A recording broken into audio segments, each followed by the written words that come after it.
Hi, welcome to hopefully the last episode of the Untitled podcast by NOTSTEAM. I'm getting really confused. I don't know what to call it anymore. But hopefully we've got an answer to that today. My name's Grimshaw. I'm joined Liam Davies, also known as one half of the Two Sweaty Boys. No, we're not going for that as the title, but man, it's hot. I am sweating. Right, okay. I was going to say, if that is the title, that's... Yeah, I've made a unilateral decision and just called us Two Sweaty Boys, but no. So, what you're trying to say is that, to be fair, we'd probably make a killing, a disappointed killing on OnlyFans. Well, people going on thinking they're getting videos of two sweaty boys and they're just getting a podcast by two nerds. yeah. But yeah, that's not the name of the podcast. But we are going to be getting onto that in a little bit. First off, let's start as always with what have you been playing? Okay, so well, this week I've been playing a little game that's on Xbox Game Pass. It's called, I've written it down here because it's got a stupid name. It's called The Dungeon of Nahjelbjörk. So that's, for anyone that wants to Google this, it's NaheuLBEUK.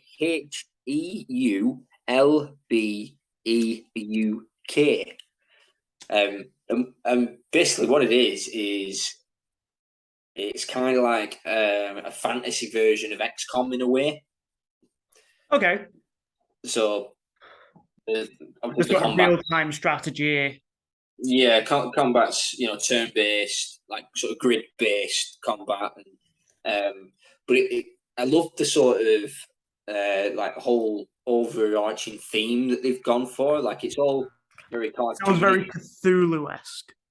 It's not. It's closer to Critical Role, if you know what that is. No. D&D podcast. Oh, okay.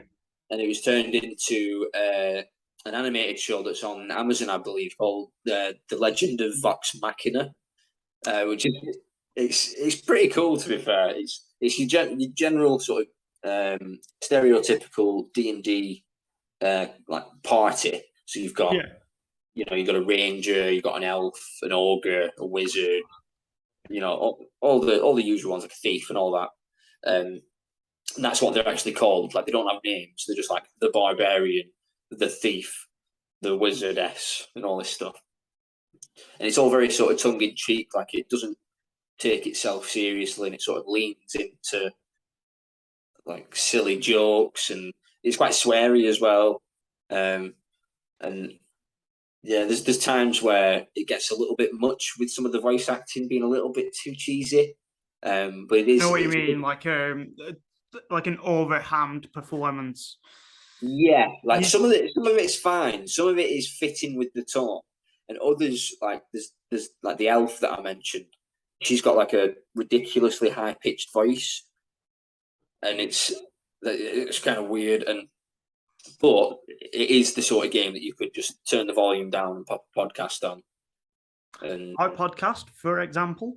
Oh yeah, any podcast. And same gaming culture. Yeah. And yeah, just quite enjoying that. I've probably only put like 3 or 4 hours into it so far, but who developed that? I'm not sure. Should have made a note of that. No, that's fine. I never really know. Other than like the big ones, like obviously if it's like CD Projekt Red, I know then, and Bethesda and stuff. Studio, yeah, it's a small studio. It's a relatively small one. Well, I've picked up, based on numerous recommendations, Death Stranding. Oh yeah, one that I recommended. You're welcome. You recommended, a couple of other friends have recommended, and my sister recommended, and I think that it's very pretty. Yeah. Weird. Let me ask you, how many hours have you put into it yet? So far, I've really only played a couple of hours. So it is one of the, like, it's your typical sort of Kojima game where the intro takes 12 hours. Yeah. something like that. It's nuts until you actually start the game properly. Well, I've got to the bit where you meet Dead Man. Well, you meet the president or some shit, and I've done that bit. Murdered the president, which is the way that I perceived it. I mean, it's good, it's pretty, and it's one of those games that if you're into sort of Kojima, you'll probably love it. If you're a little bit more skeptic of Kojima, you might just think, I can go on it for a little bit. Like, I like some of the climbing mechanics, and some of the like traversal mechanics are really cool. The way that you can like sort of navigate your route and everything, and like people leave behind stuff to make traversal easier for other players. Yeah, so like the ladders. That's one of the coolest things as well, man. And like, I don't want to get into sort of spoiler territory. And I don't think it is. It's more mechanical. It's not story or anything. But you can build roads later on. Oh, okay. You need a hell of a lot of resources to do it. But you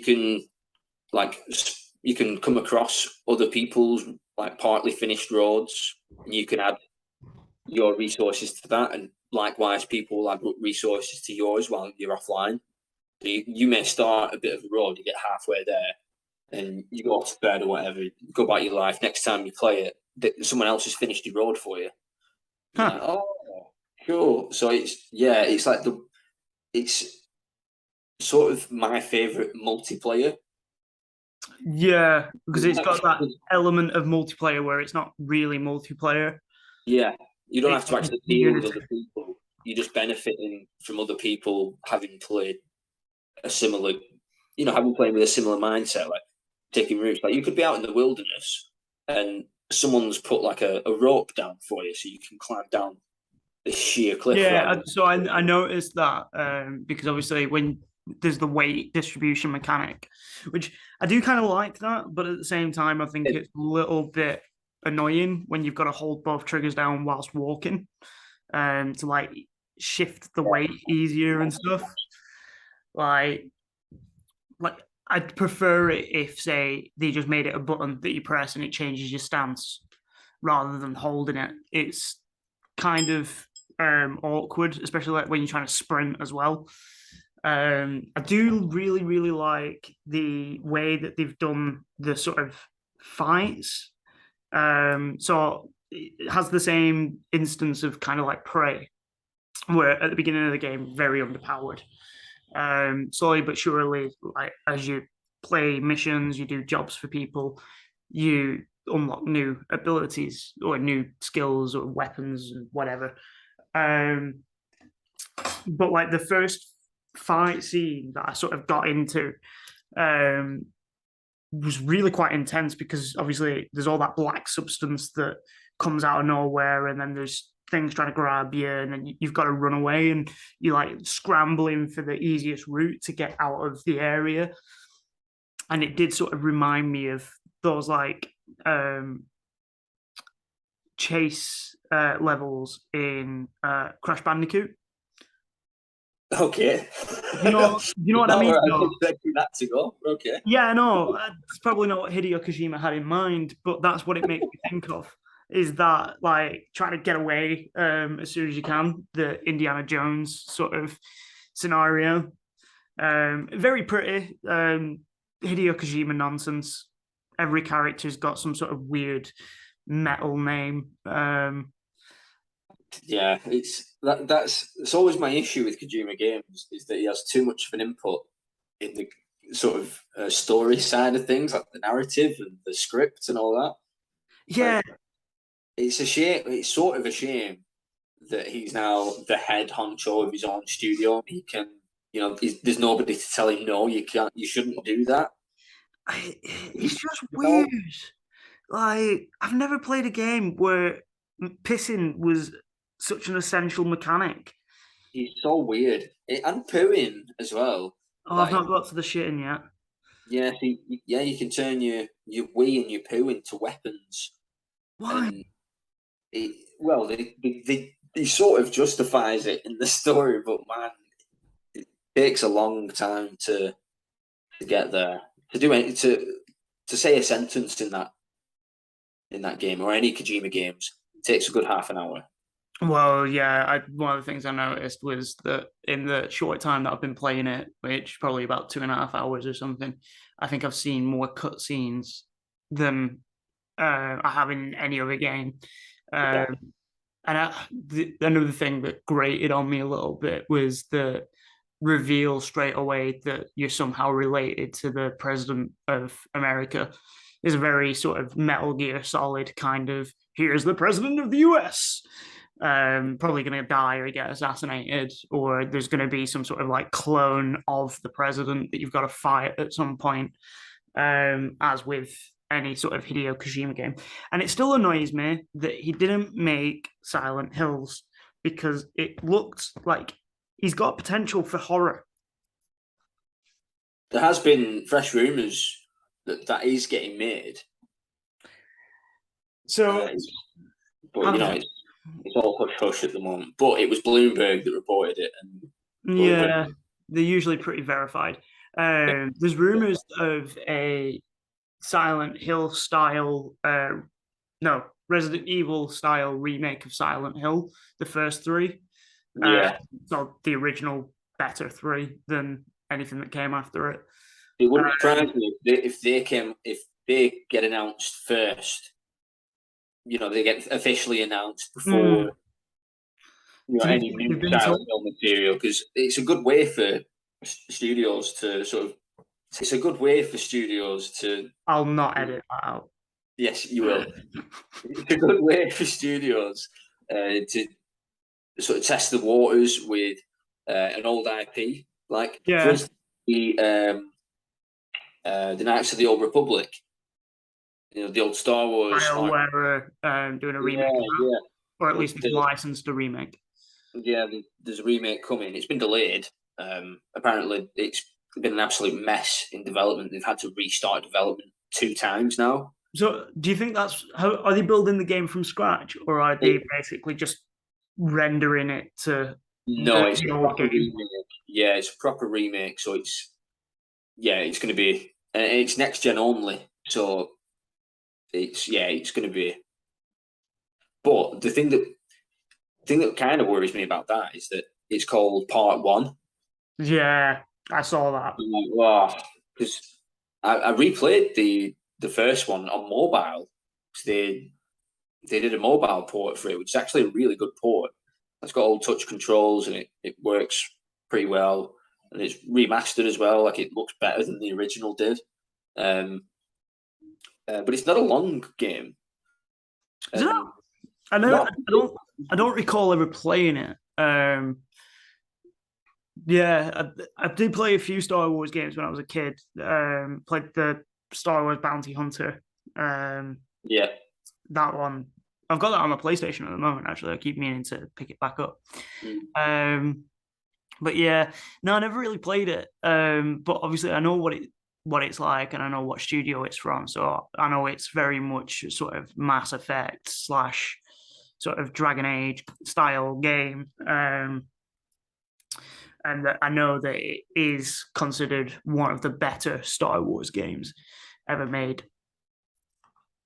Yeah. I remember having it on GameCube. I think we rented it from Blockbuster. I miss Blockbuster. Yeah, back in the day. Oh, I miss Blockbuster. Trying to complete a game over a weekend because I only paid for like 3 days. Me and my friend did Gears of War 2. We rented it on the Friday, and by Saturday morning, we'd more or less completed the game. Yeah.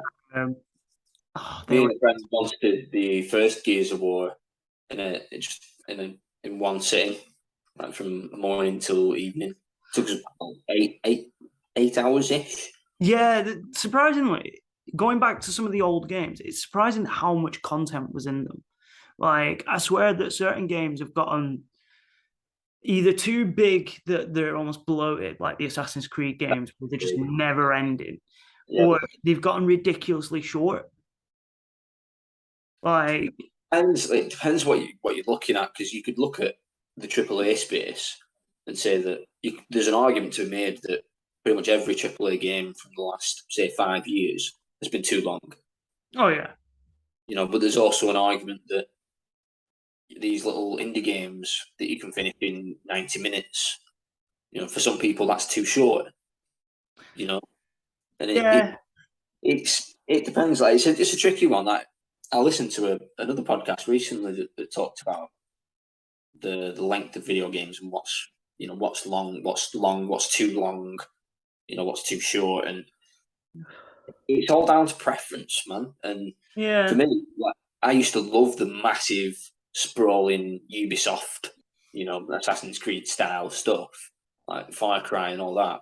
But I don't know if it's fatigue with the same kind of open world, or if it's because they've gotten so big. Like in Valhalla, it's like half a country and then another half a country. Yeah, no, it's pretty huge. Like I tried getting into Valhalla, and don't get me wrong, in terms of Assassin's Creed, it is better, I think, than the original ones in terms of content.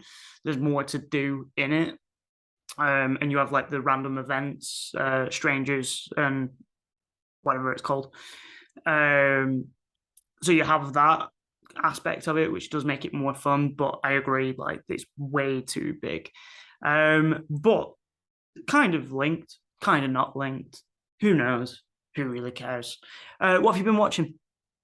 Oh, so I've been watching this new show on Amazon called Paper Girls. Oh yeah, is it based on a comic book? It is based on a comic book. I'd never heard of read some of it. Yeah, I had no idea that it was even from a comic book when I watched the first episode. It was only when the first episode finished when it said based on comic by blah blah blah. But yeah, so in probably the first 20-30 minutes of the first episode, it's in 1988. Yeah. And there's these four 12-year-old girls that are paper girls. They deliver papers. And with the music and sort of the setting, it's like the suburbs and stuff. I started watching it. I'm just getting really strong Stranger Things vibes. Yeah, which not necessarily a bad thing, but it felt to me like it was trying to be Stranger Things. Yeah. Sort of like coattails. Yeah, and I thought, I was like, I'll stick with it. Still watch the first episode, of course. I always watch the first episode. But without giving spoilers away,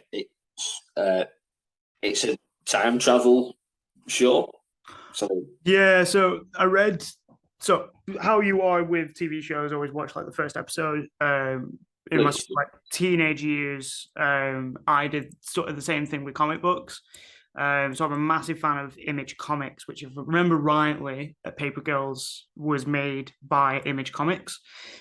They're a subsidiary publishing company that are made up of ex-artists from Marvel and DC. And they were put together in the sort of early 90s due to the fact that Marvel and DC weren't paying artists enough.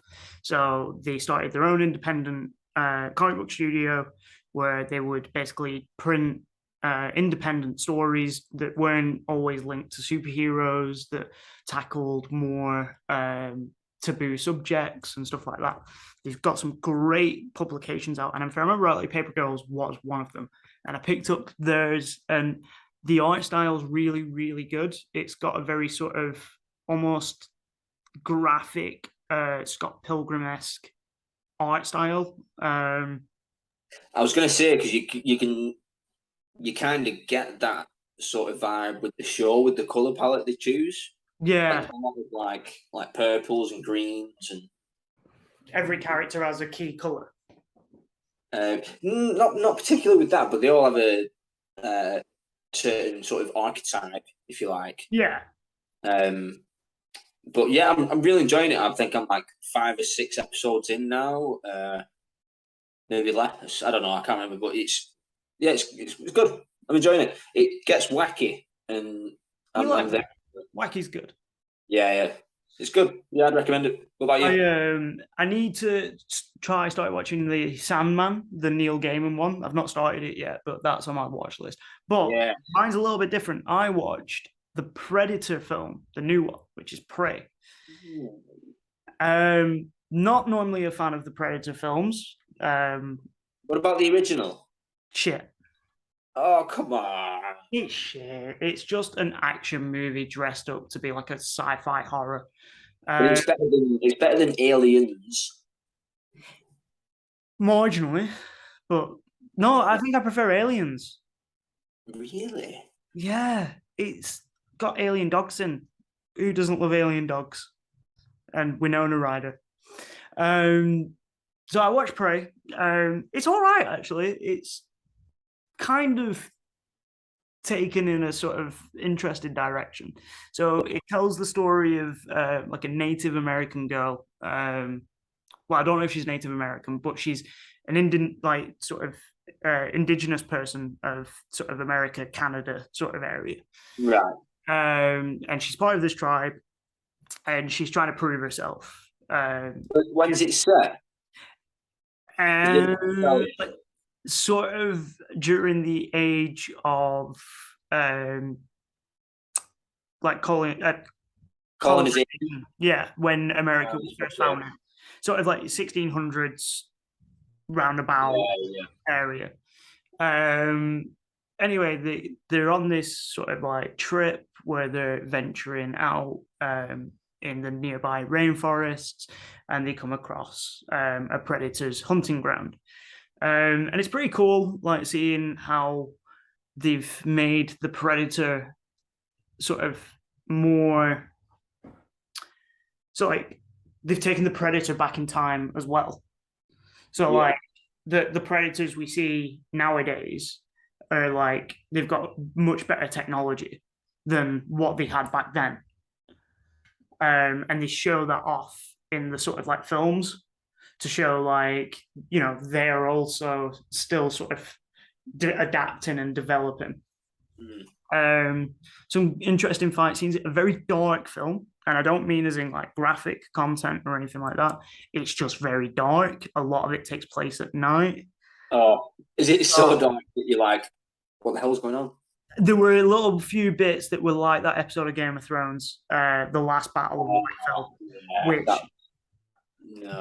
like I know you said last episode that there were the odd few good episodes of the last season of Game of Thrones. That wasn't one of them. That Winterfell was terrible. I thought their use of darkness was quite good. If you didn't want to see anything, yeah, sure. For a bit, but then you've got to show. You couldn't fucking see anything for the entire episode. It was bullshit. Yeah, you've got to then show them somehow, you know. It just, But anyway, let's not get on to Game of Thrones because that'll take us all. So I also, because I'm not normally a fan of Predator films, I went back and watched Predators, which this leads us on to our next topic. But I watched the Predators one with Adrian Brody, or whatever the fuck he's called. The one where it's like a bunch of people, they land on this planet and they're like, oh, hang on, why are we all here? And there's a predator hunting them down. Yeah. Yakuza member, there's Lawrence Fishburne is in it, playing some whacked out mentalist dude. And then you've got the guy that played Venom in the Spider-Man films. Yeah, in the original trilogy. Yeah. And even that 70s show. He was, yeah. You don't really see much of him nowadays, which I find quite interesting. Same with Thomas Hayden, who played Anakin. You don't see much of him nowadays either. His name's Hayden Christensen. Hayden Thomas, whatever. In fact, I think the other one's called Hayden Thomas. Oh, right. Anyway, so I watched that one as well. Cool. Compare the two. That first one, so Predators with Adrian Brody, fucking terrible. Absolutely awful film. See, I saw that and I thought that's the best Predator film since probably the second one, and the second one wasn't great. Yeah, well, but obviously I've not seen the latest one, so that tells me that the latest one is better than the last one. So I'll give it a watch. Where did you watch it? Disney Plus. Oh, it's on Disney Plus. Ah, okay, It's, yeah, I'll give that a watch. Yeah. so far, out of all the ones that I've seen, which I think I've seen them all, and like including the spin-offs, the Alien vs Predator and Alien vs Predator 2 Requiem, dumb name, which I actually quite like the first Alien vs Predators. This is the best one. Prey is sort of the best one because it's got more of a story to it. You give a shit about the main character. They're not some like muscle head with no backstory. It's just a girl that's trying to prove herself to a tribe.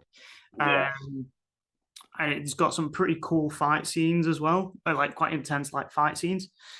But it leads us on perfectly to our first topic, which is annoying movie tropes. No, it's not our first. Bollocks. Yeah, we've got a something that needs settling.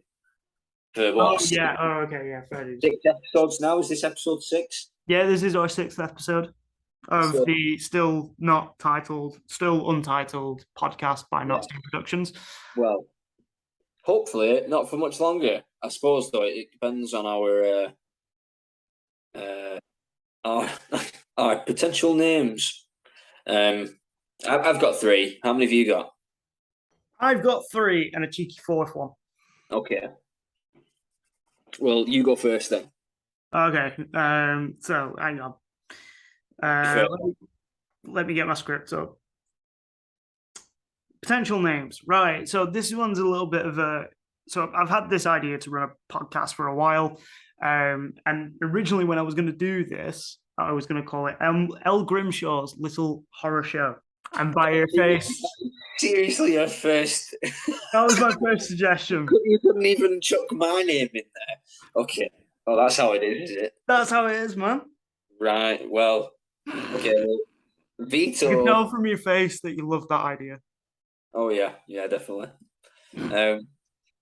Yeah, no, I'm just going to breeze straight past that. I've got 3, and I'd say one of them's okay, one of them's a bit iffy, and the first one is kind of just a joke one. I was thinking. To be fair, that was my joke one, but I have got a second joke one just in case you're not a fan. But yeah, I was thinking because of our long, luscious locks, we could just have a podcast called Ladyboys. Are you trying to start a like OnlyFans channel or something? Is that what you want? You mentioned it earlier. Maybe that'll bring in some extra. Also, because it's not Steam Productions, instead of Sweaty Boys, it should have been Steamy Boys. Oh, you missed the fucking number there, didn't you? Did. No, that's worse than my first suggestion. Yeah, probably, yeah. To be fair, when I wrote that title on like my first ever like sort of like script that I wrote, it was going to be a show exclusively looking at horror and like horror shows and films. So I could have just said victim number 1, Liam Davies, on the side if you want. Throw that in there. Yeah, no? I'm not sure how I feel about being your victim. Well, when you say it like that, it sounds beautiful. Right, so my next suggestion is a little bit on the nose, but it's the game over slot. The game over slot? Yeah, maybe drop the slot, because I can imagine that getting. Yeah, like how would we put a slot on a picture? A little thumbnail. Oh, let me worry about that. Yeah. I mean, you don't even know. Game over slot. Yeah, at least it's sort of somewhat specific to the podcast.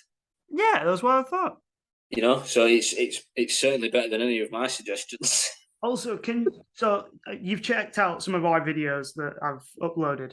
Can you tell what the image is in the background? Just out of curiosity. Not off the top of my head now. I'd have to have a look. Well, don't do it now. Don't do it now. But yeah, that's my suggestion. Get the game over slot because I thought it ties in nicely with two gaming nerds. Yeah, no, that's a The slot, it's an hour and a well, bit slot. yeah, yeah. No, I think it's a good shout. I think Is that's it? definitely the winner so far. Yeah, because we've only got like Ladyboys and mine, which is just egotistical. True. So this next one, I've gone for the partly artsy pod. Partly artsy. Partly artsy. That's you. You're the artsy part. Okay, so what part are you? I'm just the other part. I'm the real part. Like Okay. in inverted commas, real man. It sounds like a really bad 60s comedy. Yep. That, like, like one foot in the grave kind of. Pissing on my dreams, man. I am pissing on your dreams because they're shit and they need motivation. Um, Yes, between that's a strong no on partly artsy, is it? Yeah, that is a strong no. Fair. To be fair, I've actually got 5 suggestions. I didn't even realize. But my next one, which I picked this because it kind of ties in with some like movie titles as well. Between the loading screens. So there's a place between the pines. There's in between two ferns, which is A place among the pines. is it a place among the pines? Yeah. I was thinking about that the other day. It's a good film, that. It's pretty decent. Okay, well, play between the loading screens. Again, yeah, it's another good shout. It's better than any of mine. Well, I don't know. So my final one, again, has nothing to do with gaming. Doesn't mention us. I just thought I'd try and chuck a pun in at the end. I've not even checked if there's another podcast out there by this name, which, if there isn't, then I think we snatch it up just for naming rights. Maybe able to sell that on in a few years. Yeah, I've gone with Sweet Mother of Pod. By your stunned silence, I can tell that's an absolute fucking winner. I just like the idea of doing some like retro 1950s poster, like like with the old school B movies where it'd be like some alien swamp creature attacking some like woman. I just imagine doing like a poster for it like that. I don't hate that. Well, I'll take that. You don't hate it. I don't hate it. That's the best one you've got so far. Yeah. No, I have two. One last serious one. Go on, hit me. Level not found. Okay, level not found. Just something a little bit mysterious, just keeping it fast and loose. Who knows what we're going to talk about? Could be game design, could be, we could be talking about the moon. We could be talking about how there's lizard people living among us. Yeah. Who knows what we're going to be talking about? So that's just a number. I kind of like the theme, like to that really, how it's like, It's and it sort of plays into our style of podcasting because a lot of the time I don't know what the fuck's going on. Yeah, do I. Yeah, exactly. So I quite like that. I might be able to come up with sort of variation. Okay. And then I've got one final option. Yeah, go for it. It's NOTSTEAM Productions as of yet Untitled Podcast. See, I had a look at As Yet Untitled as a podcast name, but there's that show. There's a show that Richard Iowati, called As Yet Untitled. So, I think it'd be a bit of an issue there, maybe. I'll change my name to Dave, and I'll just say, well, I own the rights first. So I was born in '93. Dave came in like the mid-90s. How about Error 606 podcast? Oh, oh. Yeah, I don't know. It's weird. It's like picking a name for. It's like naming your child, I like except more important. more important. Is this our child? Well, Horrible sort of, mess, whatever it is. yeah. And then we're onto the bit that I love the most, which is my little Nasiba plug. Do you Oh want to yeah. do the plug for me this time? Well, I don't know what the plug is. Well, just tell them about. You've read some of my works. Just do that. Okay, so yeah, Nasibaverse is El's creation. Think of it as like the MCU meets. There's no superheroes. Let me just put that out there. There's no superheroes. It's all sort of interconnected in the same universe. A lot of it's sort of like the ones that I've read anyway. I kind of like. I get like a Tarantino vibe from them. How it's like people meeting in, say, a diner. They don't know each other. Someone's been sent there to kill the other one. They're having a conversation, and it's even the dialogue sort of Tarantino-esque. How it's like kind of not realistic in a way. But yeah, so the exact one that Liam mentioned there, if you want to read it, is called Tales of the Midnight Diner. It's available on my Patreon, and it's just a quirky little number of mistaken identity. Right, so moving on to our, is it one of our main topics, or is it just a topic? Yeah, we haven't really got a main topic this week, I don't think. No, it's just one of the features that we have this week. Aye. So this we've got top 5 influential albums, Liam. Okay. So that's not what you've got on your script. Well, you've skipped movie tropes. It's because I rearranged it and I forgot to update your script. Okay. Well, it's fine. Well, which would you rather do, my friend? Why don't we do the albums? Let's do the albums, and I'll kick it off. So my first one, like this, when you said to me top 5 influential albums, I obviously thought about what influenced me. Yeah. And what influenced you to get out of bed in the morning? Well, I won't go that far, but the first one that sprung to mind just immediately was, and you're probably going to roll your eyes, but was the first Arctic Monkeys album. Great album. Yeah. Whatever people say I am, that's what I'm not. I think it was 2000. Dance floor. I bet you look good on the dance floor. And yeah, Mardy Bone. Just banger after banger. Like I absolutely love the entire album. And yeah, I think it was about 2006. I was about 14, so it would have been around 2006 when it came out. And I was actually looking at the day, and for in 2006, 7, and 8, they released an album every year. Every year. And you're like, holy shit! Like that shit doesn't happen anymore. You don't get no, to be fair, there are a few albums, few artists. There's one that I'm going to mention. He has done that. Recently, though? Yeah, relatively recently. Okay. In fact, fuck it, I'll just go straight onto it. So one of my albums is Logic, rapper.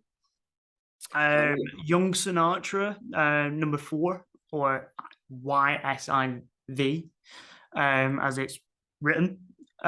He has done several albums, like sort of back to back. Recently, he took retirement and has come out with 2 albums an album every year since he took retirement. Right, yeah. But yeah, that album's absolutely fucking incredible. It helped influence a lot of what I'm writing at the moment. So as you may be aware, Liam, I'm working on my second novel. and a lot of his music has influenced that. And that album, especially when I want to get quite a lot done, is one that I'll put on and listen to. I've listened to it when I was working in a sort of graphic design job while I was working on pieces for people. So yeah, it's one of those albums that I can just listen to for ages. Yeah, yeah, that's it. That's another thing about my first choice, the Arctic Monkeys one. Like, it was at such a formative time of my youth that whenever I listen to it now, I'm just transported back to stupid nights I was having with my friends and what have you, like getting into trouble and stuff. And yeah, I think that music has this beautiful way of connecting memories in your mind, and yeah, it's just brilliant stuff. Great stuff. I might check out the your recommendation. You'll have to send me a list because I like a good wrap up. But my next one, I forgot now. So I've gone for the Songs for the Deaf by Queens of the Stone Age. How weird! And that is also on my list. Oh, sick! Oh, I love that. A bit of crossover, nice. Well, for me, like I've always been a fan of Queens of the Stone Age. I saw them live at Leeds Fest Oh, in 20. Oh, when was it? It was either 2009 or 2011. So a while ago. Jesus Christ, that's like what, 10, 12 years ago.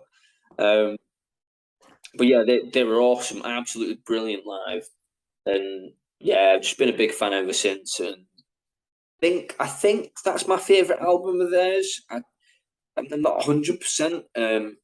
I quite like Lullabies. The The one with Hot Sister on. Yeah, there's so many hits on it, man. Song after song after song is a hit. Yeah, And I really like the sort of story behind the album, which is it's about a sort of out in the desert, like one, and like in between songs, there's like different radio stations. It tells you a little bit about like what's going on in that sort of world. Kind of reminds me a little bit like the listening to the radio in Grand Theft Auto Online, yeah, but Grand Theft Auto entirely, yeah. where there's these bits that sound like they could be genuine radio stations, but the sort of hilarity of what they're saying, the classic line from the album, which is "songs for the deaf, which are for you." It's absolutely brilliant. There's some great guitar riffs and like just beats. It's just Yeah, it's great. And one of the things I love about them is like they keep it quite simple. Like it sounds more complex than it actually is. Like some of the drumming is quite complex because I like think Dave Grohl on drums. yeah, it was Dave Grohl for this album, wasn't it? Like, they've had a couple, but I think pretty sure it was Dave Grohl for this album. And dude, he's as good, if not a better drummer than he is a frontman. Yeah, Which is saying something. He's a great frontman, but man, he's a phenomenal drummer. And he's yeah. not. He's not. What I love about him as well is he's not scared to show it. No, Like on an album, like a studio album, usually the drummers, even the great drummers, are kind of restricted. It's only when they're live that you realize, oh shit, they can play. But when you listen to that album, you're like, I can't remember which song it's in, but there's this like really long, like sort of like drumming bit where it's just like there's like a bass guitar in the background, but there's just this like repetitive drumming. It just keeps getting faster and faster. I think no one knows. I'm not 100% sure, but yeah, it's a cracking album. One other thing quickly, Dave Grohl, is the first Foo Fighters album. He played all the instruments on it. He recorded it himself entirely. Yeah, that doesn't surprise me, really. I know he's an absolute pest for. He's a bit of a perfectionist. Yeah. He only sort of got a band together when he went out to sort of like do a few shows. But he wrote, I'm pretty certain it's about 90% of the album himself and performed it himself. That doesn't surprise me, man. The guy's a genius. He is a genius. And by all accounts, the nicest guy in rock and roll. Which was a nice accolade to have. I can't think of anyone nicer. Exactly. It's such a shame that like, they're not a band anymore. Like, how much does that suck? Anyway, before we get depressed, go on. I suppose we both had a choice then. Can I go again? Yeah. Yeah, go again. Next one, let's sticking on Dave Grohl.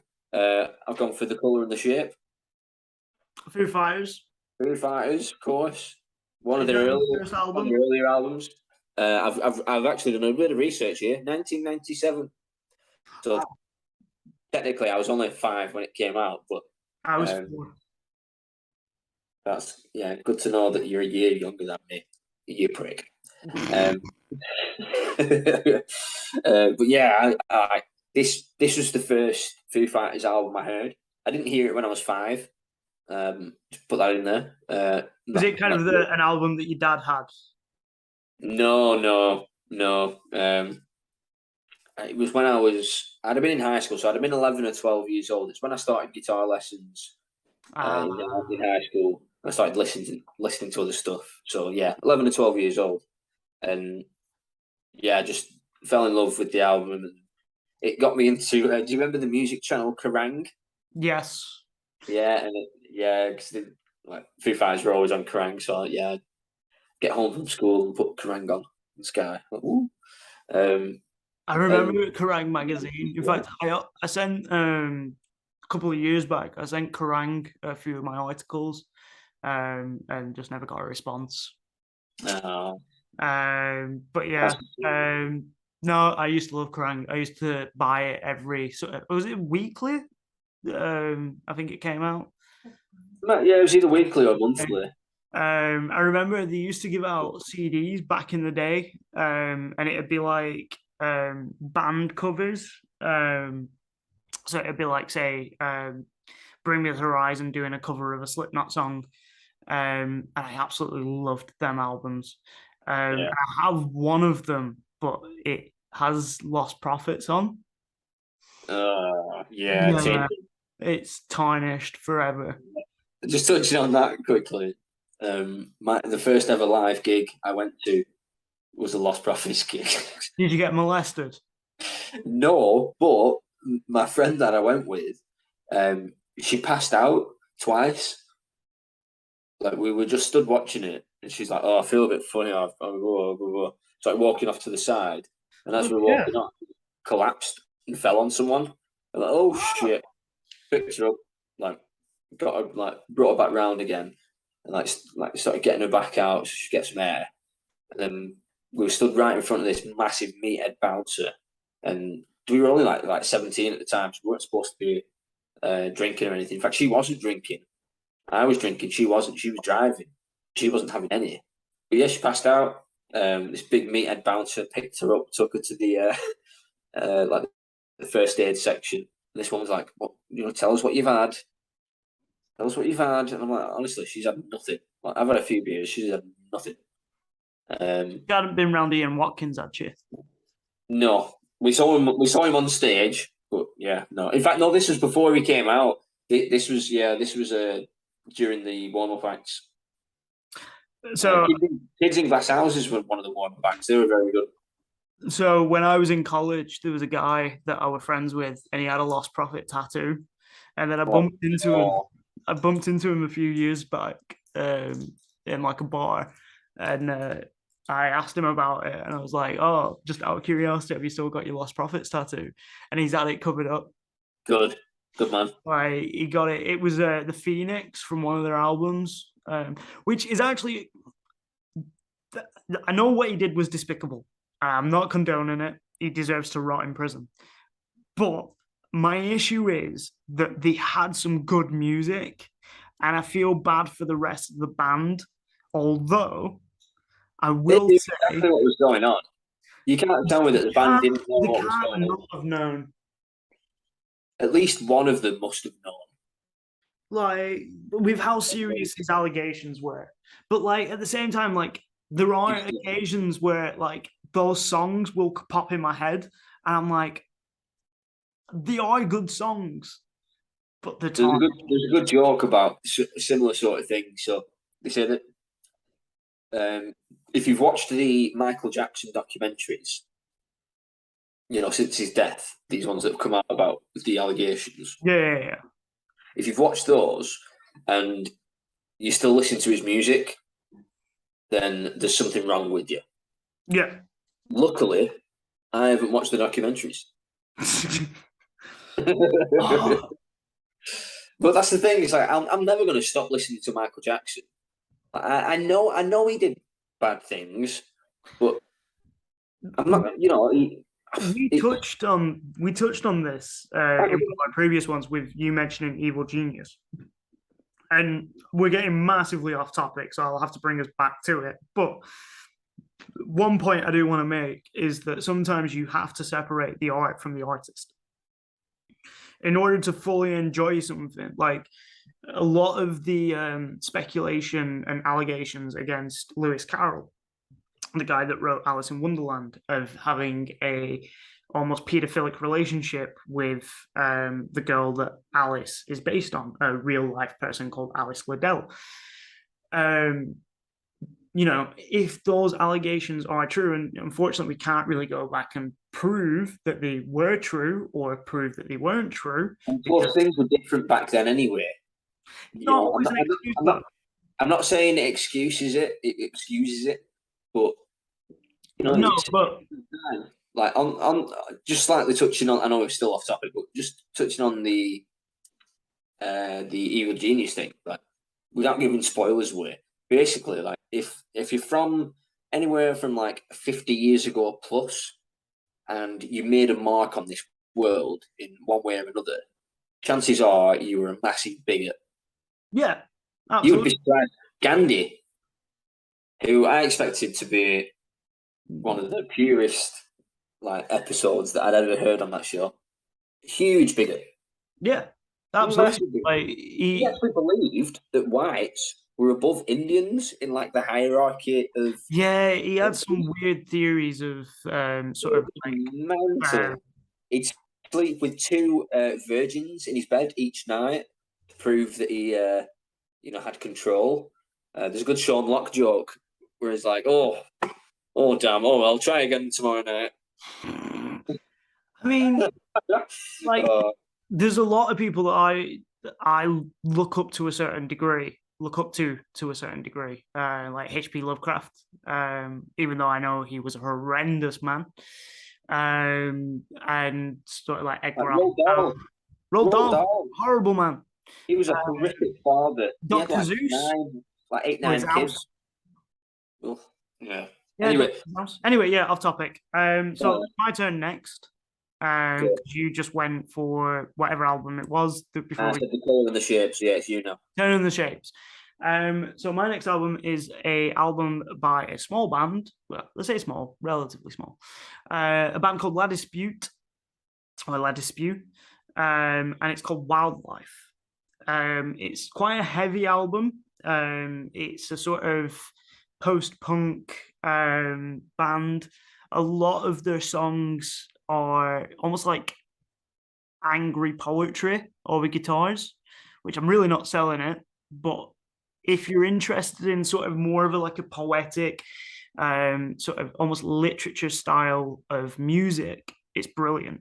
So there's one thing that I really like about the album is that there's certain albums that are almost like newspaper headlines in terms of the track name, and each song tells a story. It tells a story of somebody who lives in this town, and there's an overarching story, and there's hidden clues as to who the sort of protagonist is. You what? Sorry, that's what a ballad is. Yeah. Well, yeah. Story. Yeah. Well, each album is a sort of section in this ballad, and it's a really, really good album. It's very much influenced quite a lot of the sort of darker stuff in my sort of writing style. And it's also an album that got me through some pretty dark times, even though it is quite dark content. It actually helped sort of almost reflect on what was going on due to the way that the music's written. You'll have to check it out. It's called La Dispute Wildlife. Cool. Yeah, you have to send me a Spotify link or something. And just before we go on to mine, just going to take a very quick break. No worries.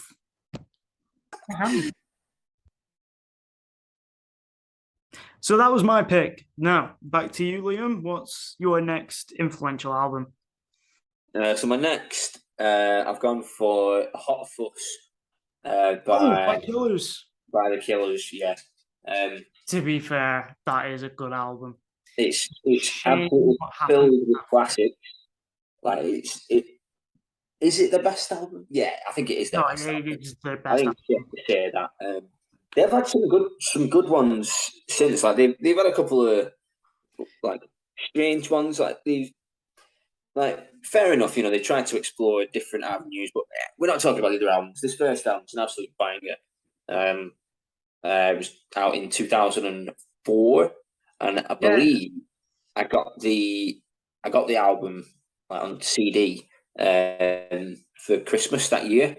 It's one of my first like proper albums, I suppose.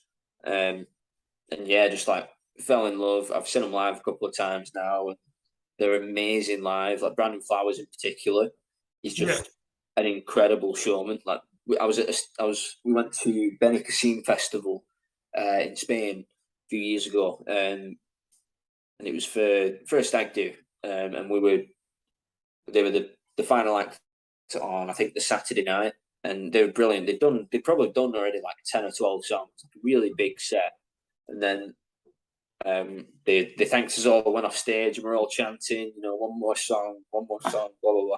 They came out to do the encore.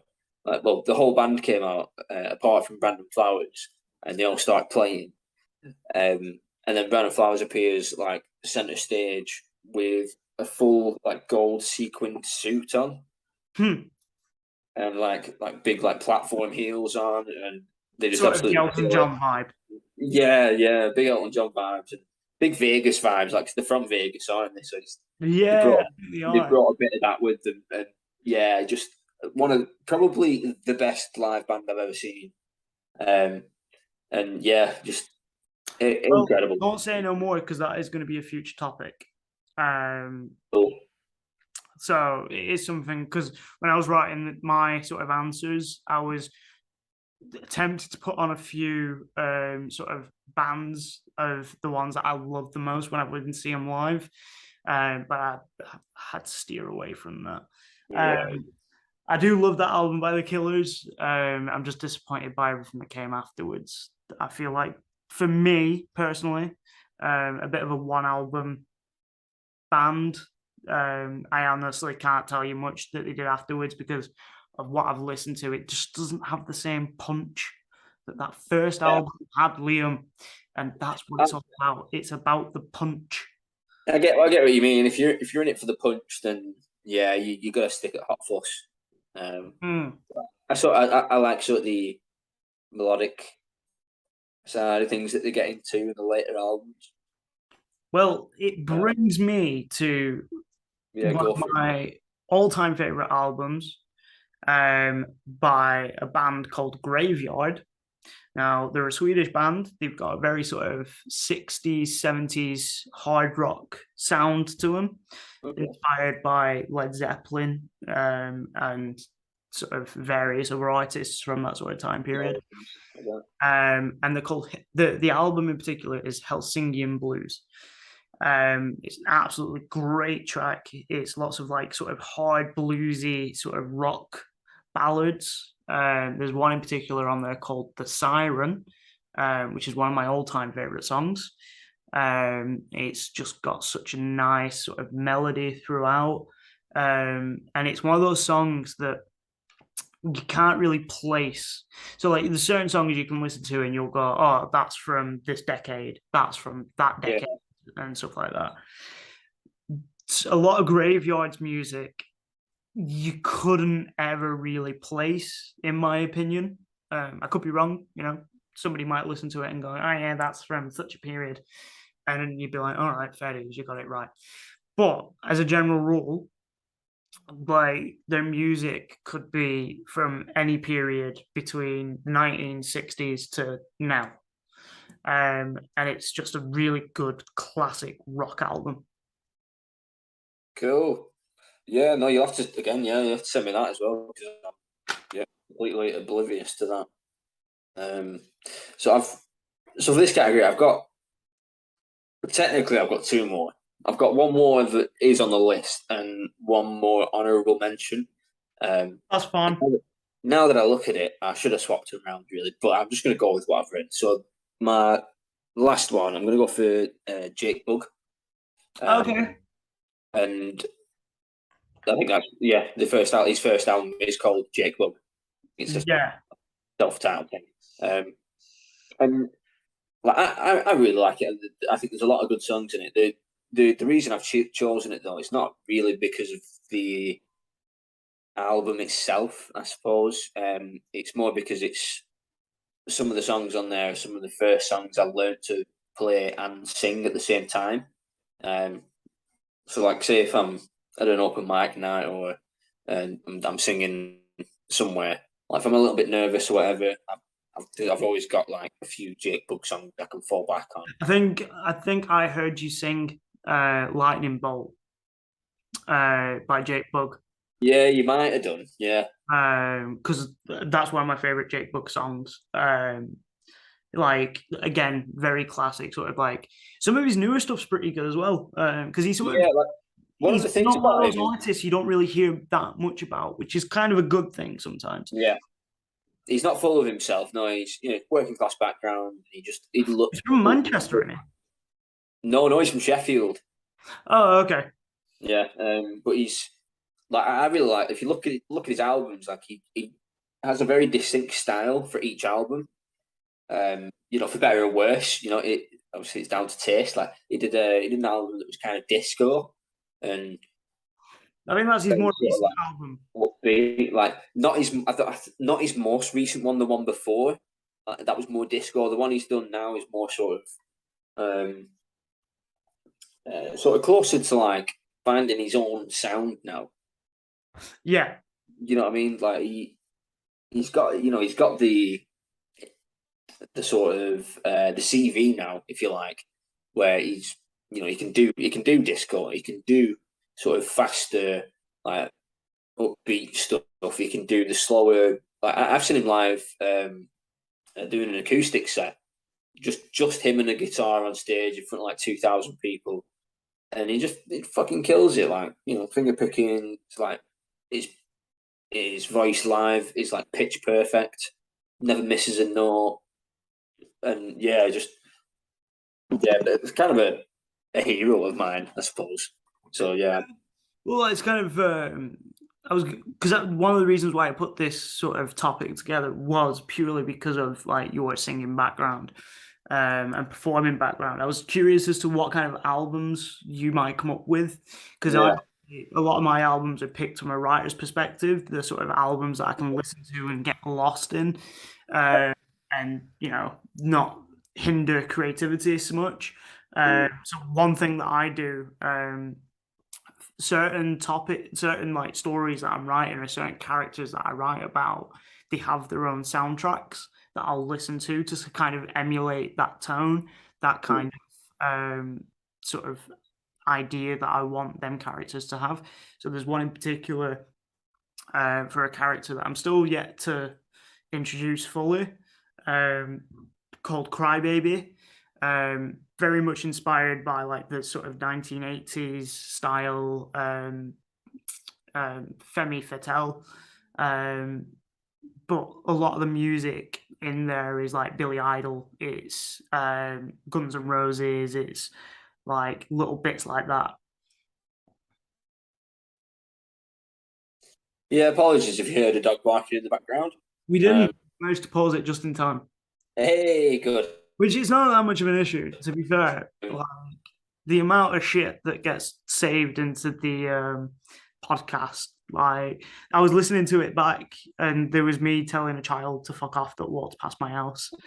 So, in fact, that's the drama, doesn't it? Well, exactly. If you look on the last episode, I've even credited myself as edited poorly by L. Grimshaw.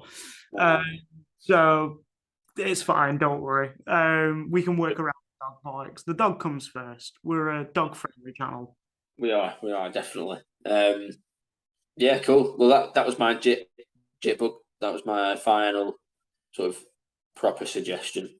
Oh wait, so you've got Yeah, what was yours? it's not proper. Yeah, I've got an honourable mention. Oh yeah, your honourable mention. So I think have I got two left, or have I just got one left? I think you've got one left, unless you've got an honourable mention.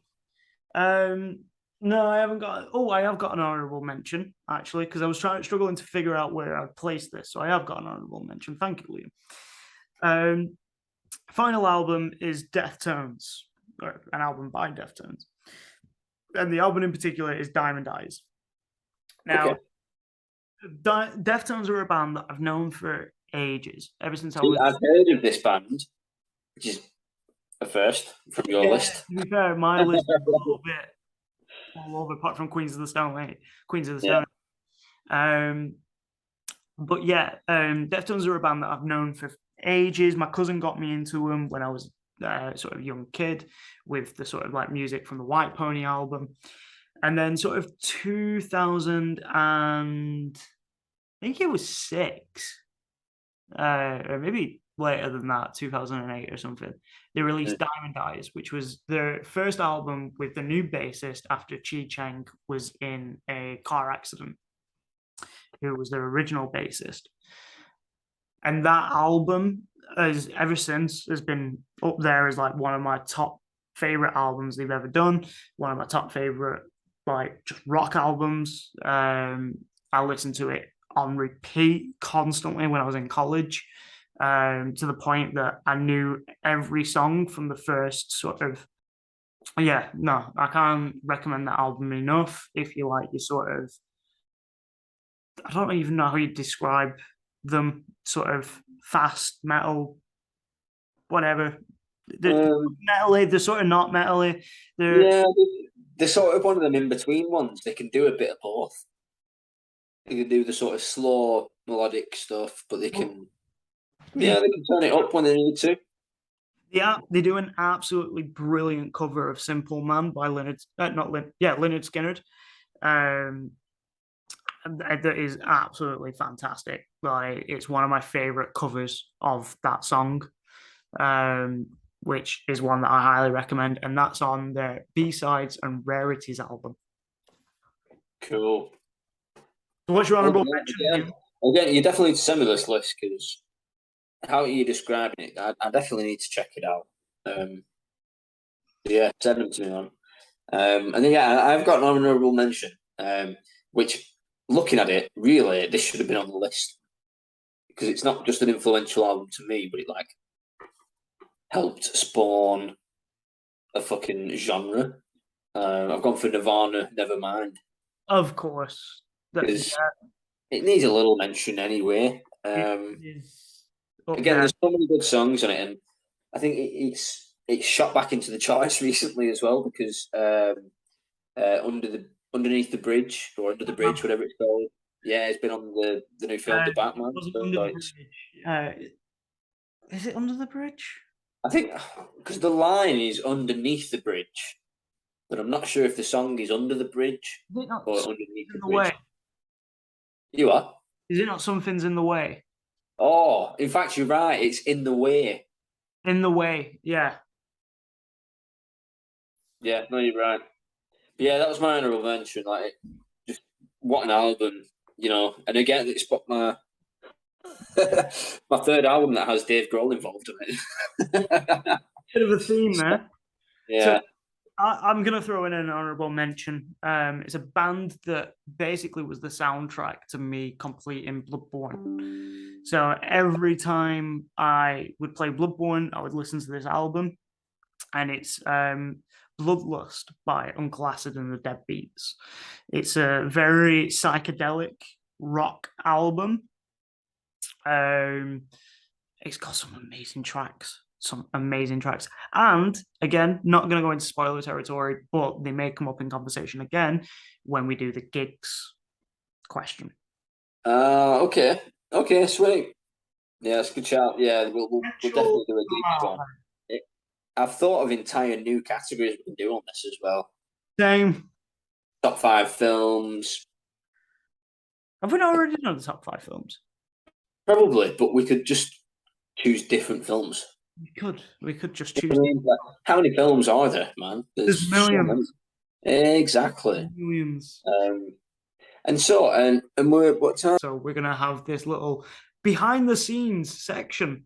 That's gonna. You can edit this out. It's fine. No, I'm not editing it out. That's my point. It's gonna remain. So most annoying. Okay, cool. Well, yeah. Well, so we're doing most annoying tropes now. Oh, okay, right. Okay, fine. But we're doing one each, yeah. One each, yeah. Okay, cool. So mine is like my most annoying tropes, and I hate this in films, in TV, in game, in books, anything. It's dream sequences and hallucinations. Really?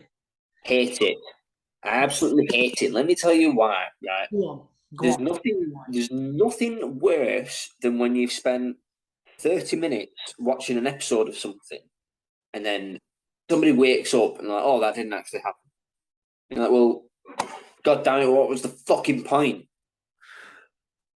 I do agree with you. What was the point? And the same with like, do you know what annoys me most about it is that when it's used in something like, say, The Walking Dead, which is notorious for having filler episodes, and that is a full filler episode where someone gets hit on the head, they fall over, and they have like dream sequences with like, oh, I'm in the woods, oh, and I'm stuck, blah blah blah blah blah, and then they hear stuff from the outside, and I hate that shit. I absolutely detest. Can you give any examples where it's done well? No. No, seriously, not even one. Well, I suppose Inception. Oh, you bastard. You don't like Inception, I know, but that is probably the only dream sequence thing where it's actually, relevant and it actually moves the story forward. Like in everything else, it's like a stalling thing. It's like, oh, let's just hold this person in this state for this period of time so that we can sort this out. Nah, Inception is the only thing that does it well that comes to mind anyway. I disagree fundamentally on that, only because I. So you give me an example when dream sequences or hallucinations were done well in a TV show or film. 21 Jump Street when they're having their drug trip at the beginning of the film. Oh, you're gonna have to jog my memory more. So it's in the first one. And in fact, they do the same joke in the second one as well. They accidentally take the drug that they're investigating, and then there's this like huge sort of like hallucination sequence of events where the two characters think they're absolutely bossing school life, but it's all going to shit. There's the bit where Channing Tatum's basically just writing the number 2 all over. Yeah, that to me is not a dream sequence. But you didn't say dream sequence. You said dream sequence and hallucination. Yeah, but that actually happened. What they were doing, like writing the numbers and stuff, that actually happened. Yeah, because it showed. They were just out of their minds. They weren't hallucinating. But in their heads. If they were, we didn't see what they were hallucinating. No, not having it. No, not having it. Not having it. What's yours? What's your most annoying trope? My most annoying trope is when you can see the sort of plot twist coming a mile off. Like when like writers start thinking it's clever to just be like, oh, do you remember this really suspicious guy from the first act? Well, here he is again, but he's now responsible for everything. It's so lazily done. Like I mentioned Buzz Lightyear recently, and it was purely because I had this same thought going into it. So you need to keep in mind that's a kids show. Doesn't matter. They need to give the kids a chance to figure that out before it happens. Why is it used in fucking half the Marvel films, half the fucking horror movies that I've watched? They're for kids, but horror movies, I couldn't like. That is just a trope of horror movies, is it not? Yeah, but it's so lazy, and like there's so many times where it's like me and Jay will be watching a film, and I'll just turn around and be like, "This is going to happen," or "That character is going to be involved," and most of the time I'm right, and it's like it's not impressive at this point. It's just dumb luck that half the films that are being made, they just use the same fucking ideas.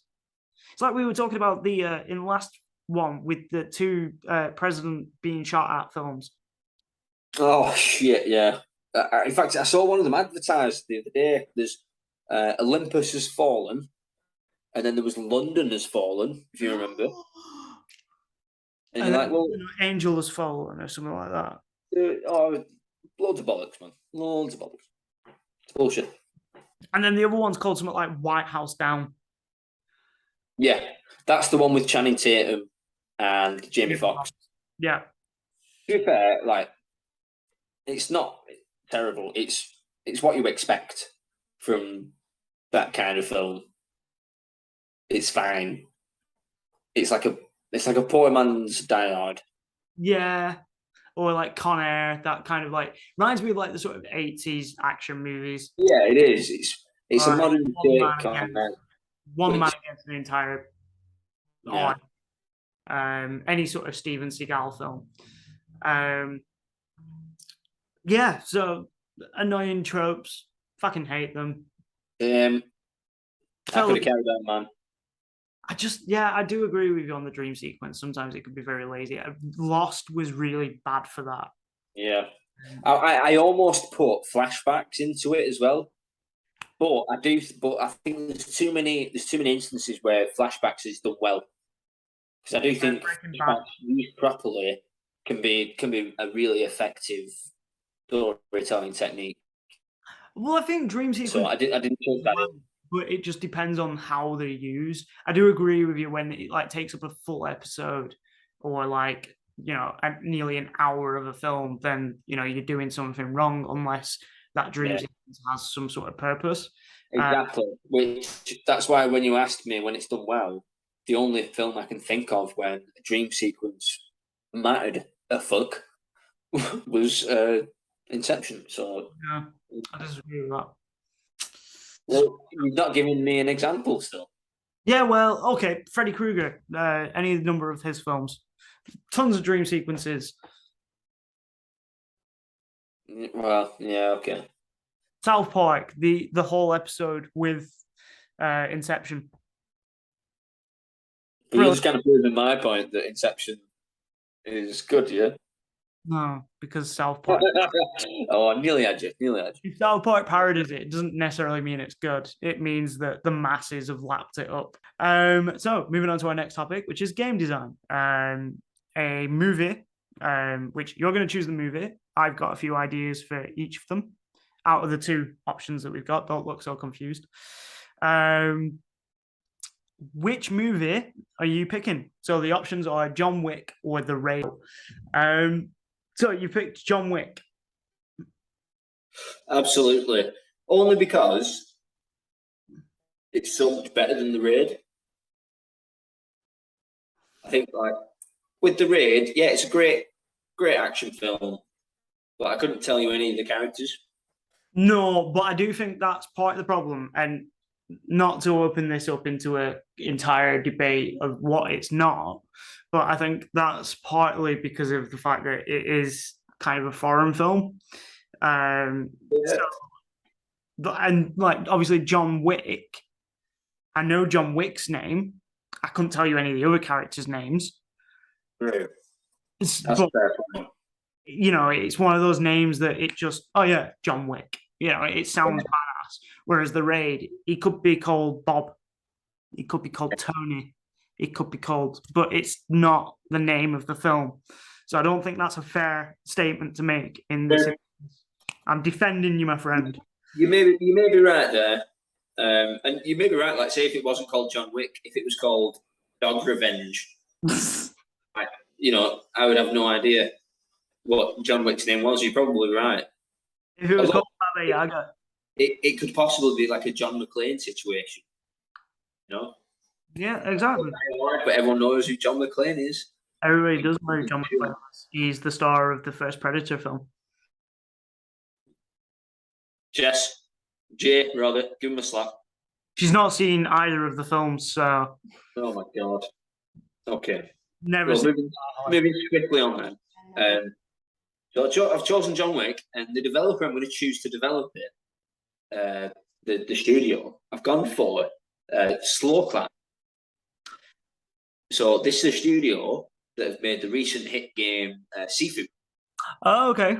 I can see sort of why.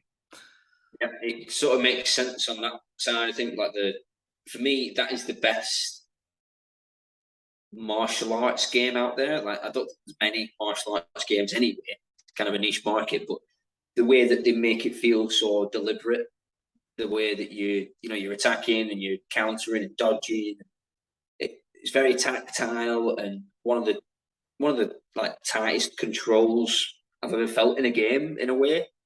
Like, yeah, just love that, and I think that translates really well to John Wick's hand-to-hand combat, but also the gun fu.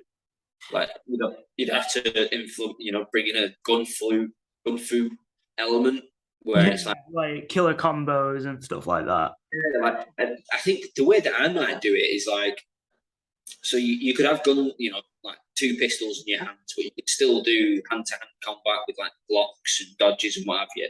Yeah. But then you could just tap one of the triggers to pull one of the triggers of your gun. So you could be halfway through a combo about to punch him in the face, but you just pull the trigger instead. Like, shoot him in the head, kill him, bang, move on to the next guy. A bit like the glory kills in Doom, how you can sort of link them together. Sort of, yeah, but like I wouldn't even have like a meter that you've got to build up. I would just have like sort of limited ammunition, so it would show like how much each gun has, and if you pull the trigger at the wrong time, you could miss, and or maybe hit them in the toe or something. We see. One of the things that I like in the John Wick films, which you don't often see in certain types of action movies, is you see him run out of ammo quite a lot. So like in some films, they'll have like a gun that has like, say, an 8 clip magazine, but they'll fire off like 15 shots before they're reloading. They'll have a six shot revolver. Exactly. When I see them with a 6-shot revolver and they've already let off 2 shots and they've not reloaded, I'll count the next shots. It's like, oh, they've just set off another 7 shots there. Yeah. 9 shots for a 6-shot. That's a bit weird. Yeah, they never do that in John Wick. Have you seen the knife fight in John Wick 3, I think it is? They're in like a pawn shop or something. It's a knife fight. Like, they're just picking knives up and throwing them, but not everyone's sticking. Like, they keep it's only the odd one that goes in. And I've seen the director talking about it, and he says, like, if you see a real knife fight, it's much closer to that in John Wick 3 than it is in any other film. Yeah. Like, in every film ever, someone throws a knife and it fucking goes into them like blade first, and they just go with the iconic yeah, exactly. He put like 6 or 7 knives into different guys. See, so my game developer of choice would be Rocksteady, the guys that made the Arkham series. Okay. Because I think that it would work better as a combo sort of building game, where the more of a combo you build, the better sequence it is. But I would also sort of include like a difficulty curve by which you've only got, say, like 3 hits per level before you die. So that way, it's a case of trying to master your combinations, trying to master your sort of like gracefulness, like where you're effectively running against all these guys, like in the film, in just one beautiful sequence. and like work it in that way where the gameplay is difficult as fuck because at certain times you'll have like every man and his dog trying to kill you. See what I did there? But like the aim of the game would be to try to ensure that you are taking down every target as swiftly as you can, but also like like you say, conserving ammunition where you can, or picking up a new gun, picking up a new weapon, and like really tight sort of melee combat style, but with guns instead of the Batman gadgets. Yeah. See, it's not too dissimilar to how I see mine. Like, guns, obviously, guns play a big part in John Wick, so you've got to have guns involved. And it can't just be you with guns. The people you're going up against have got to have guns. So I've thought of a couple of mechanics where you can like use people as human shields. And they've had that in other games, but I think it's always been sort of a bit cumbersome and a bit slow. Whereas in the John Wick films, he often does that, uses someone as a human shield while he's moving forward and still shooting. Things like that, make it a bit more dynamic. As well, using the environment, which they do in the Sifu game, I think quite well. Like use the environment to your advantage, like have your back to a wall so that nobody can get you from behind, or if there's counters, you can roll over the counters. So I'd have things like that in there as well. But I'd have it a very sort of like your environment, like you can use heavily to your advantage. I would want it to be one of those games where like it's a bit basic in its sort of combat, but so well executed that you could sink hours into it, just trying to perfect that one level. Like I can imagine. Am I right in saying then the sort of combat style you're going for is the sort of Rocksteady style, like say if you're on PlayStation, with triangle to counter to hit, like would it be that sort of pace? Because it almost like a rhythm game sometimes in those kind of games. So I wouldn't necessarily stick too much to that formula. In that, obviously, because it is John Wick, there's going to be a lot more gunplay, there's going to be a lot more thing, but he does use combat quite a lot as well. So I wouldn't focus too much on that aspect of it being sort of like combo driven, but the ability to like the more kills you can do without taking a hit, or without like in say like like some games it'll have like you'll make a kill and then you'll have like a bloodlust counter where it'll say like make another kill in the next 5 seconds and you'll get a bonus. Doing it sort of that way. But in terms of like countering, that would only be for like close sort of hand combat. With the sort of like shooting mechanic, I'd have like a sway, like a dodge mechanic. Yeah. And like if you dodge at the right time, you can build it up into like some sort of like trick shot. Or in close hand-to-hand combat, it can be an execution. So I'd tailor the gameplay into two distinct parts. And something we failed to mention is that in some of the films, I can't remember which ones exactly, there are some like stealthier bits. Yeah. So that could be. But were we going for story? Well, I didn't really touch on the story a lot. I think because with John Wick, like, I don't think it's not, come on, it's not a great story. It's a revenge story about a guy avenging his dog. But there is a great story hidden within there that we've yet to... there is, but no, me, a story that we're already on. For me, I wouldn't be going into a John Wick game for a good story. Couldn't really give a toss. No.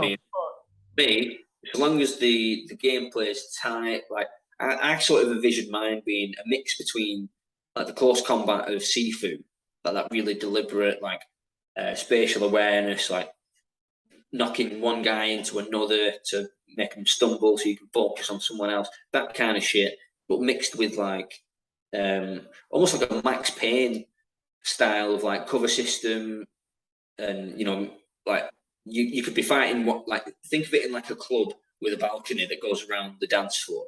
Yeah. Like you'd be on one side fighting some guys hand to hand, but on the other side there's like 3 or 4 guys with assault rifles, and there'll be a thing that goes like in the same time as like fighting the other guys. Yeah, and it's like oh, you're fighting one guy, and it's like oh, you're about to get shot at, so like oh, use him as a human shield, or take cover, or like maybe shoot out the lights or some shit like that. I think in terms of gameplay style, we both agree on the same thing. The only thing I mentioned about the reason why I mentioned the story is because there's one thing that is sort of mentioned or alluded to every film so far. I can't remember the third one too well because I watched it on a binge. But they always mention that one night where John Wick did the impossible task. Yeah. Now, if you were going to do a John Wick game, I would like to see that played out. Okay, yeah, that works. Yeah. Because what they could do is a little bit like how Arcane Studios do it, or how the Batman games do it, in that you could have sort of playable hubs where there's, say, multiple targets that you can go and interact with, like side missions, if you will. Now, the main task is you've got to kill this one guy. Now, similar vein to, say, Zelda, you can go up straight away. As soon as you load up the game, you can try and go and kill him, but you're probably going to die. So you've got to work the side quests, building up sort of your skills and everything like that, and also doing things that would bring about the end of the big bad. And that's the way I envision it. So I envision it as one of those games where you can literally go for the last boss. Yeah. From step one. As soon as you finish the tutorial, that's it. You go for the last boss. Or you can play it where, you do the side quests, you help out other gang members or take out some of his generals and stuff like that, which then brings about the sort of like last goal, which is to fight the big boss. Or whatever it is that he did on that impossible night. Yeah. Yeah, no, I think it's a good show. I'm seeing if I've got any more notes about I want an interactive environment. So you can pick anything. Like if it's liftable by, your average human, then you can pick it up and use it as a fucking weapon. Yeah. I like that idea. Like the typical sort of because like one of the beautiful things about John Wick is there's multiple sort of settings. There's a fight on a train, there's a fight on, so yeah, kind of got that level design covered in the back. Yeah, absolutely. It's basically a video game in movie format already. Yeah, well, that's it. Like my stepdad, he said when he first watched it is that it kind of feels like somebody's tried to make a video game into a movie. Yeah, but without the video game first. Yeah, and there is a John Wick game. It's more of a puzzle shooter. Yeah, John Wick X by Bithell Games. I've not played it. I do want to, but I every time I've seen it, it's been like £15 plus. Yeah. I know that's not a lot for a game, but for the kind of game it is, I'm waiting until I find it on offer somewhere. Yeah.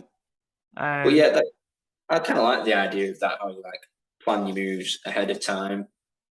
It falls into one of my niche categories. It's almost XCOM style, except you're controlling one dude.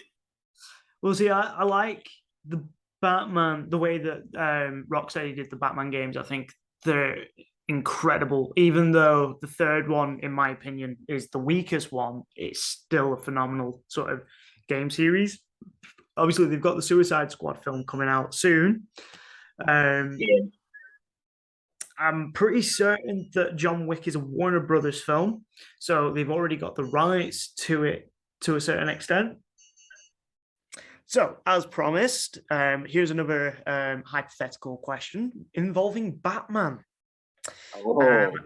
So, Liam, as last week or this week or whichever week it is, because there's a bit of time travel going on this week, or whenever. My question to you is: who would win in a fight, Batman or Daredevil? Ooh. Again, I'm gonna have to give it to Batman straight away because You're wrong. Go on.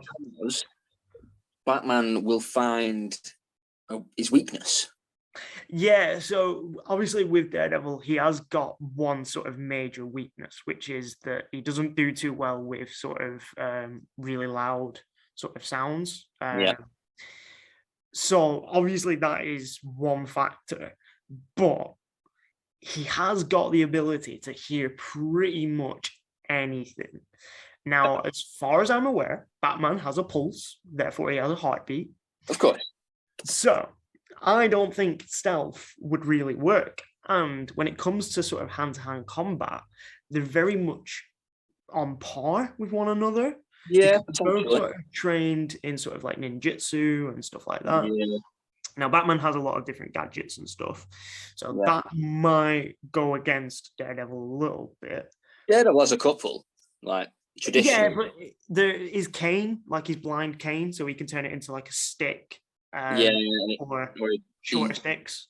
Yeah, or in the comics, it can be like like nunchucks. Or grappling hook as well. And he used to have ballers, you know, like balls on a rope. Yeah, balls. Did it? Yeah, bowlers. The bowlers. All right. Okay. Yeah. Sorry, that's mine. I mean, obviously he's blind, so yeah. But his other senses are heightened. So if it was just a straight up like fight, say if they were dropped into an arena somewhere, you know, and it was like a gladiator. I had never heard of Daredevil before. Didn't know who was. Yeah. And neither of them know each other at all. It's just like they've been plucked out of their respective universes and plopped into this imaginary arena that we've constructed. Mortal Kombat arena. Yeah. And yeah, if it was that scenario, then yeah, I would have to give it to the guy with the powers. You know, as good as Batman is, he's still just a man. He is a man. But if it was a case where Batman has time to prep and to study his target, then it's Batman's all day. Batman beats Superman. See, I've had this argument a few times because I actually think that Daredevil probably would win. Even with prep.